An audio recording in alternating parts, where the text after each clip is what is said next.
বাংলাদেশের আপনারা জানেন আওয়ামী বিশ্বাসনের যে দীর্ঘ 16 বছর বাংলাদেশকে একটি স্বৈরাচার দীর্ঘদিন ধরে শোষণ নিপীড়ন নির্যাতন খুন করেছে, তার ভিত্তি করে দিয়েছে 2013 সালের শাহবাগ।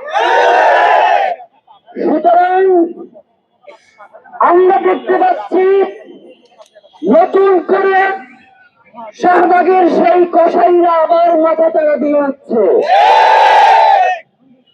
আমরা দেখতে পাচ্ছি শাহবাগের কসাই রাফি আক্তার, যার এখন জেলে থাকার কথা, সে এখন প্রকাশ্যে হুঁশিয়ারি করে।